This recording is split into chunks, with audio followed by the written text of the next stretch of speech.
আমরা যখনই দেবতা ও দানব সম্পর্কে শুনি একটাই কথা মাথায় আসে, সমুদ্র মন্থন।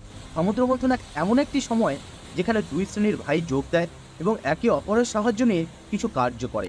এক সেকেন্ড, দুই শ্রেণীর ভাই? হ্যাঁ, দেবতা ও দানব একই পিতার সন্তান। শুধু দেবতা ও দানব না, দেবতা, দানব, অসুর, রাক্ষস সবাই একই পিতার সন্তান। কিন্তু কিভাবে? হরে কৃষ্ণ, রায়নার চ্যানেলের সৃষ্টি রহস্যের দ্বিতীয় পর্বে আপনাকে স্বাগত। আমরা প্রথম পর্বে জেনেছি সৃষ্টির প্রথম মানুষ কি। এই পর্বে আমরা জানব মানুষ ছাড়াও দেবতা, দানব, অসুর, রাক্ষস, পশু পাখি কিভাবে সৃষ্টি হলো। এই প্রশ্নের উত্তর জানার চেষ্টা করব। দেবতা এবং দানব সম্পর্কে জানতে সৃষ্টি রহস্যের শুরুতে যেতে হবে। যারা এখনও প্রথম পর্বটি দেখেননি তারা এখনই গিয়ে দেখতে আসুন। বিষ্ণুপুরাণ মতে সৃষ্টির শুরুতে কিছুই ছিল না, শুধু জল, আর সেই জলের উপর ভগবান বিষ্ণু ঘুমিয়েছিলেন। ভগবান বিষ্ণুর নাভি থেকে জন্ম নিলেন এক পদ্ম। সেই পদ্মে জন্ম হলো ব্রহ্মার। ব্রহ্মা সৃষ্টি করলেন এই ব্রহ্মাণ্ড। ব্রহ্মাণ্ড সৃষ্টির পর ভাবলেন এই সৃষ্টি বিফল যদি না কোনো জীবকুল থাকে। ব্রহ্মা সৃষ্টির ভারসাম্য রক্ষার জন্য 10 জন মানসপুত্রকে সৃষ্টি করলেন। এই 10 জন মানসপুত্র হলেন ভৃগু, পুলস্ত, পুলহ, ক্রতু, অঙ্গিরা, মরীচি, দক্ষ, অত্রি, বশিষ্ঠ ও নারদ। এর মধ্যে 7 জন পুত্র সপ্ত ঋষি নামে জানা যায়। কিছু গ্রন্থে এই 7 জন ঋষিদের আলাদা আলাদা নামে জানা যায়। আমরা এখানে সেই নামগুলি ব্যবহার করছি যেটা অধিক ব্যবহৃত হয়। এর মধ্যে মহারিষি অত্রি, মরীচি, পুলস্ত ও বশিষ্ঠ এই নামগুলি মনে রাখবেন। এর পরের এপিসোডে এই 4 জন ঋষির পুত্রদের নিয়ে আলোচনা করব। প্রথমেই আসি মহারিষি মরীচি।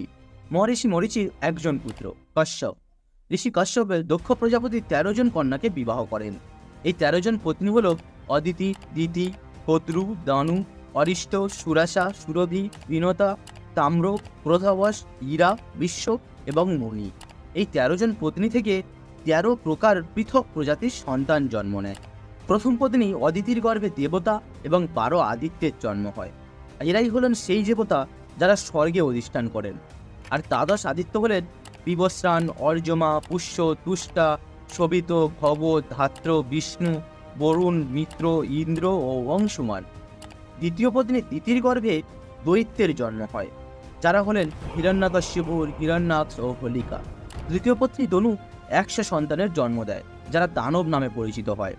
দানবের বিশেষত্ব এই যে প্রতিটি দানবের বিশেষ শক্তি থাকে, যেমন মায়াসুর, যিনি মায়াতে নিপুণ ছিলেন। চতুর্থ পত্নী অরিষ্ঠার পুত্রদের গন্ধর্ব নামে জানা যায়, যারা স্বর্গে অবস্থান করেন এবং দেবতাদের নৃত্য এবং গীত প্রদর্শন করেন।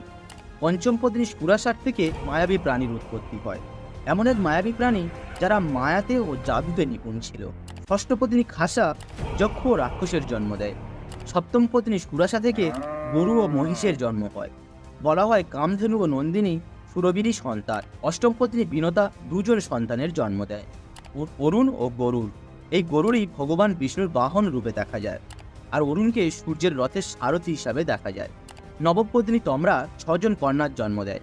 এই 6 জন কন্যা থেকে সৃষ্টির অন্য অন্য প্রাণী যেমন শিয়াল, গাধা, ঘোড়া, উট ইত্যাদির জন্ম হয়। দশম পত্নী ক্রোধা 10,000 সন্তানের জন্ম দেয়। ক্রোধা সাধারণত ক্রোধ অবস্থাতে থাকত। ক্রোধার সন্তানগণ ক্রোধ অবস্থাতেই জন্ম নেয়। ক্রোধার সন্তানগণ অসুর নামে জানা যায়। একাদশ পত্নী ইলা গাছগাছালি ও বনস্পতির জন্ম দেয়। দ্বাদশ পত্নী কদ্রু নাগেদের জন্ম দেয়। এইসব নাগেদের মধ্যে কিছু নাগ ভালো ও কিছু নাগ খারাপও ছিল, যেমন ভগবান বিষ্ণুর শেষনাগ ও দেবাদিদেব মহাদেবের গলায় বাসকী। ত্রয়োদশ পত্নী মুনি অপ্সরাদের জন্ম দেয়, যারা স্বর্গের দেবতাদের সাথে বাস করেন। এই সব সন্তান একে অপরের সাথে যুদ্ধ করতে থাকে, যেমন দেবতা দানবের সাথে, যক্ষ রাক্ষসের সাথে ও গরুর সাপেদের সাথে। এখানে একটা কথা বোঝা যায় যে কোনো এক দলের পাল্লা ভারী হতে পারে না। সেই জন্য সমুদ্র মন্থনের সময় ভগবান বিষ্ণু দেবতাদের বলেছিলেন দানবের সাহায্য নিতে। সনাতন ধর্মের মাহাত্ম্য এটাই। আপনি কোন কুলে জন্মগ্রহণ করলেন সেটা বড় কথা নয়, আপনার কর্মই আপনার পরিচয়। কিছু জায়গায় দেখা যায় দেবরাজ ইন্দ্র প্রচুর আত্ম অহংকারী, কিন্তু শেষ পর্যন্ত নিজের কর্মের ফলও তাকে ভুগতে হয়। আবার প্রহ্লাদ মহারাজ দৈত্যকুলে জন্মগ্রহণ করেও নিজের কর্মের ফলে নিজের নাম উজ্জ্বল করেছেন। বলি মহারাজ, যিনি দৈত্যকুলে জন্মগ্রহণ করেও নিজের কর্মের ফলে নিজের নাম উজ্জ্বল করেছিলেন। এতক্ষণ আমরা দৈত্য দানবের কথা শুনলাম, এবার আমরা সাপ ও গরুরের কথা শুনব। ঋষি কশ্যপের 13 জন পত্নীর মধ্যে 2 জন পত্নী ছিলেন কদ্রু ও বিনতা। 2 বোন হলেও একে অপরের প্রতিদ্বন্দ্বী ছিলেন। কদ্রু 1000 নাগেদের জন্ম দেওয়ার ইচ্ছা প্রকাশ করেন স্বামী কশ্যপের কাছে। এদিকে বিনতাও সন্তান প্রাপ্তির ইচ্ছা রাখেন, কিন্তু শর্ত রাখেন একটাই, 2 জন পুত্র চাই, কিন্তু তারা হতে হবে কদ্রুর 1000 সন্তানের চেয়েও বেশি শক্তিশালী। ঋষি 2 জন পুত্রেরই ইচ্ছা পূরণের বর প্রদান করেন। ফলস্বরূপ কদ্রু 1000 ডিমের জন্ম দেয়। এদিকে বিনতাও 2টি ডিমের জন্ম দেয়। এরপর সময় কাটতে থাকে। কদ্রুর 1000 ডিম ধীরে ধীরে বাচ্চা জন্মাতে শুরু করে। একসময় তার সব ডিম ফুটে বাচ্চা হয়, কিন্তু বিনতার একটিও ডিম ফুটছে না। বিনতা তখন ভাবতে থাকে যে তার ডিম খারাপ হয়ে যায়নি তো। এমন ভাবতে ভাবতে তার 2টি ডিমের মধ্যে থেকে একটি ডিম ভেঙে দেখার চেষ্টা করলেন, কিন্তু দুর্ভাগ্যবশত ডিমের মধ্যে বাচ্চা পূর্ণাঙ্গ রূপ না পাওয়ায় এমন একটি পক্ষীর জন্ম নেয় যার নিচের অংশ পূর্ণতা পায়নি। এরপর সেই পক্ষী তার মাকে জিজ্ঞাসা করেন আমার সাথে এমন ব্যবহারের কারণ কি। এমন ব্যবহারের কারণ জানার পর রাগের বশবর্তী হয়ে সে তার মাকে অভিসম্পাত করেন, যে নাগের ভয়ে আমাকে পুরোপুরি বিকশিত হতে দিলেন না, সেই নাগেরাই তোমাকে বন্দি করবে। এরপর বিনতা তার নিজের ভুল বুঝতে পেরে ক্রন্দন করতে থাকে। মায়ের ক্রন্দন শুনে সে তার মাকে বর প্রদান করে বললেন, তোমার যে আরেকটি ডিম আছে সেই ডিমকে যদি পুরোপুরি বিকশিত হতে দাও, তবে সেই ডিমের বাচ্চা তোমাকে এই নাগেদের হাত থেকে মুক্ত করবে। এই কথা বলে সেই পাখিটি উড়ে যায়। এই পাখিটি ছিল অরুণ, যে এরপর সূর্যের রথের সারথি হয়। এরপর বিনতা কদ্রুর নাগপুত্রদের কাছে বন্দী অবস্থায় জীবনযাপন করছিলেন এবং তার দ্বিতীয় পুত্রের জন্মানোর অপেক্ষায় জীবন কাটাচ্ছিল। এরপর কিছুদিন কেটে যায়। একদিন বিনতা দেখলেন তার ডিমটি আস্তে আস্তে ফুটতে থাকছে এবং একটি সময় একটি সুন্দর পক্ষীর জন্ম হয়। এই পক্ষী হলেন গরুড়, যিনি ভগবান বিষ্ণুর বাপ। এরপর গরুড় সব কিছু জানতে পারে এবং নাগেদের কাছে তার মাকে ছাড়ানোর জন্য প্রার্থনা করলেন। নাগেরা তাদের রাজিও হন, কিন্তু তারা একটি শর্ত রাখেন, তার মাকে মুক্ত করার বিনিময়ে তাকে স্বর্গ থেকে অমৃত আনতে হবে। এরপর গরুড় তার মাকে মুক্ত করার জন্য স্বর্গলোকে পৌঁছায় এবং দেবরাজ ইন্দ্রর কাছে অমৃত প্রদানের জন্য প্রার্থনা করেন, কিন্তু দেবরাজ ইন্দ্র অমৃত প্রদান করতে চাইলেন না। ফলস্বরূপ দেবতা ও গরুড়ের মধ্যে প্রচণ্ড যুদ্ধ শুরু হয়ে যায়। গরুড় এতটাই শক্তিশালী ছিলেন যে সে একলাই সব দেবতাকে যুদ্ধে হারানোর সামর্থ্য রাখেন। এদিকে ইন্দ্র এটি বুঝে যায় এবং গরুড়ের সাথে একটা পরিকল্পনা করেন।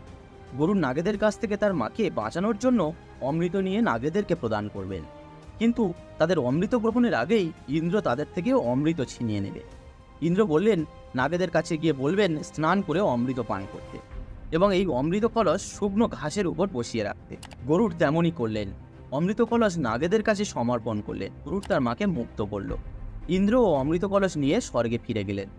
ইন্দ্র গরুড়ের এই কাজে সন্তুষ্ট হয়ে গরুড়কে নাগেদের চেয়েও অধিক শক্তিশালী হওয়া ও শিকারী হওয়ার বর প্রদান করলেন। এইভাবে গরুড় আর নাগেদের মধ্যে যুদ্ধ শুরু হয়ে গেল। এদিকে ভগবান বিষ্ণু সব দেখছিলেন। গরুড়ের কাছে অমৃত কলস থাকতেও সে অমৃত পান না করে কিভাবে নাগেদেরকে প্রদান করলেন আর নাগেদের কাছ থেকে ছিনিয়ে নিতে ইন্দ্রকে সাহায্য করলেন। এসব দেখে ভগবান বিষ্ণু গরুড়কে দর্শন দিলেন এবং অমৃত ছাড়াই অমরত্বের বর প্রদান করলেন এবং ভগবান বিষ্ণু গরুড়কে তার বাহন হওয়ার জন্য প্রস্তাব দিলেন। গরুড়ও তার অমর জীবন ভগবানের সেবা করার এক বিশেষ সুযোগ হাতছাড়া করলেন না। এইভাবে গরুড় ভগবান বিষ্ণুর বাহন হয়। তো আমাদের ভিডিওটি এই পর্যন্ত। যদি আমাদের এই সিরিজগুলি ভালো লেগে থাকে তাহলে অবশ্যই একটি লাইক করবেন। এখনই যদি সাবস্ক্রাইব না করে থাকেন তাহলে চ্যানেলটিকে সাবস্ক্রাইব করবেন। হরে কৃষ্ণ।